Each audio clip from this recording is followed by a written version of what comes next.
दिल्ली के ओल्ड राजेंद्र नगर स्थित Rouse IAS study centre के बेसमेंट में पानी भरने से जिन 3 छात्रों की मौत हुई, इनमें अंबेडकर नगर की छात्रा श्रेया यादव भी शामिल है। परिवार ने भारी मन के साथ अपने इस होनहार बेटी श्रेया के पैतृक गांव में स्थित शमशान में अंतिम संस्कार किया। इस दौरान पिता और परिवार का हाल देखकर हर कोई भावुक हो गया। जिस बेटी को पिता ने पाल पोस कर इतना बड़ा किया, सपनों को पूरा करने के लिए बाहर भेजा, आज उसी बेटी का अपने हाथों से अंतिम संस्कार करना पड़ा। पिता, भाई, चाचा, गांव खामोश होकर श्रेया की चिता को जलते हुए देख रहे थे।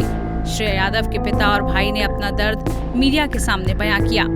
इस दौरान श्रेया के पिता ने कुछ ऐसा कहा जिसे सुनकर किसी की भी आंखें नम हो सकती हैं। पिता ने कहा कि वो चाहते थे कि उनकी बेटी का शव थोड़ी देर घर में ही रहे, क्योंकि मालूम था कि कुछ ही देर में बेटी की अंत्येष्टि करनी है, इसलिए बेटी का चेहरा ज्यादा से ज्यादा देख लेने की चाहत थी। अंतिम संस्कार के बाद फिर कभी हम उसे नहीं देख पाएंगे। हमको तो अभी जानकारी हुई, रात में करीब 11 बजे हम दुकान पर आए, तो हमको पता लगा कि जो है वो तबीयत खराब है, अस्पताल में भर्ती है। क्या करते हैं आप? दूध बेचते हैं। कितने बच्चे हैं आपके पास? 3 बच्चे हैं, 1 बच्ची थी वो और 2 बच्चे। वहाँ कब गई थी श्रेया? ये करीब फरवरी 3-4 महीने गई थी पहले।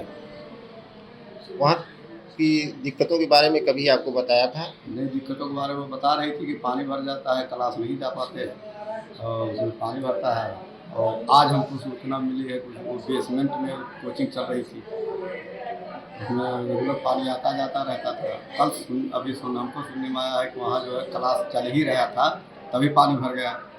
इस वजह से बच्चे निकल नहीं पाए। इलेक्ट्रॉनिक शायद दरवाज़ा था उसमें, वो हमको जानकारी मिली। तो वहाँ कितनी फीस वगैरह दिए थे आप?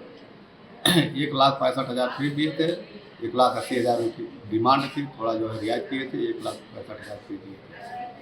सरकार से क्या मांग करेंगे? सरकार से हम सबसे बड़ी मांग ये है कि ऐसे संस्थानों को बंद कर दिया जाए, जो बच्चों को हमारे बच्चे हमारा भविष्य है, हमारे भविष्य के साथ वो लोग खिलवाड़ करते हैं पैसा कमाने के लिए। उनको जो बेसमेंट में पानी भरता था बराबर रेगुलर, उनको या तो क्लास 1 महीने बंद कर देना चाहिए था या तो दूसरी व्यवस्था देनी चाहिए थी। बच्चों को जान के जोखिम में डाल करके ये लोग क्लास लेते थे। और बच्चों से जो बात होती थी वो पढ़ने के लालच में या उनको कुछ बनने का शौक था, इसलिए बच्चे उसमें जाते थे।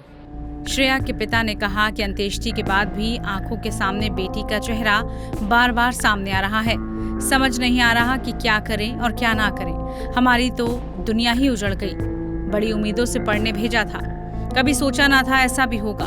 बगल में ही श्रेया के चाचा भी खड़े थे, जिन्होंने अपनी भतीजी का एडमिशन खुद दिल्ली के ओल्ड राजेंद्र नगर के राउज आईएएस स्टडी सेंटर में करवाया था। वो लोकल गार्जियन बनकर दिल्ली में श्रेया का ख्याल रखते थे, मगर होनी को कुछ और ही मंजूर था। भतीजी का शव देख उनके आंसू भी नहीं थम पाए।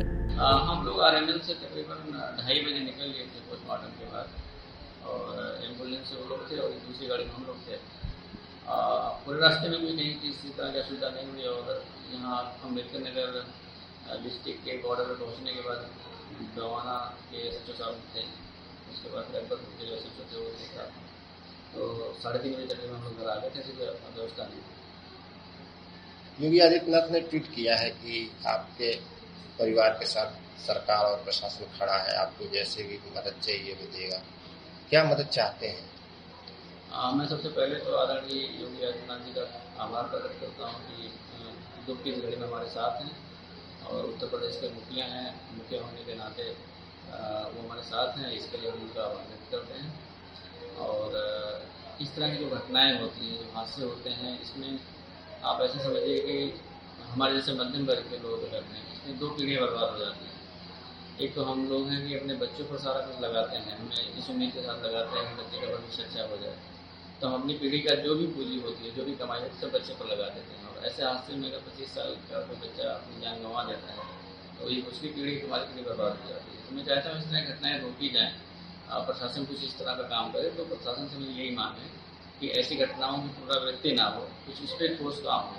और जो कोचिंग संचालक है उस पर कम से कम, ये हादसा तो नहीं कह सकते आप, ये हत्या है, तो उस तो हत्या का मुकदमा जरूर दर्ज होना चाहिए। राजेंद्र नगर कोचिंग हादसे का शिकार हुई श्रेया यादव के घर में मातम पसरा हुआ है। परिजनों का रो रो कर बुरा हाल है। उन्हें यकीन नहीं हो रहा कि जो श्रेया आईएएस बनने के लिए गई थी उसकी लाश घर आई है। आंखों में आंसू लिए श्रेया की मां शांति कहती हैं कि घटना से एक दिन पहले बेटी से फोन पर बात हुई थी। उसने कहा था कि आप सबकी बहुत याद आती है। सबका हालचाल पूछा और कहा कि सपना पूरा करके ही आऊंगी। लेकिन जब मौत की खबर आई तो हम हिल गए। बता दें कि राजेंद्र नगर स्थित कोचिंग सेंटर के बेसमेंट में पानी भरने से 3 छात्रों की मौत हो गई थी, जिसमें अंबेडकर नगर की श्रेया भी थी। छात्रा श्रेया यादव के पार्थिव शरीर का अंतिम संस्कार सोमवार सुबह उनके पैतृक गांव में किया गया। टाइम्स नाउ भारत डिजिटल की रिपोर्ट।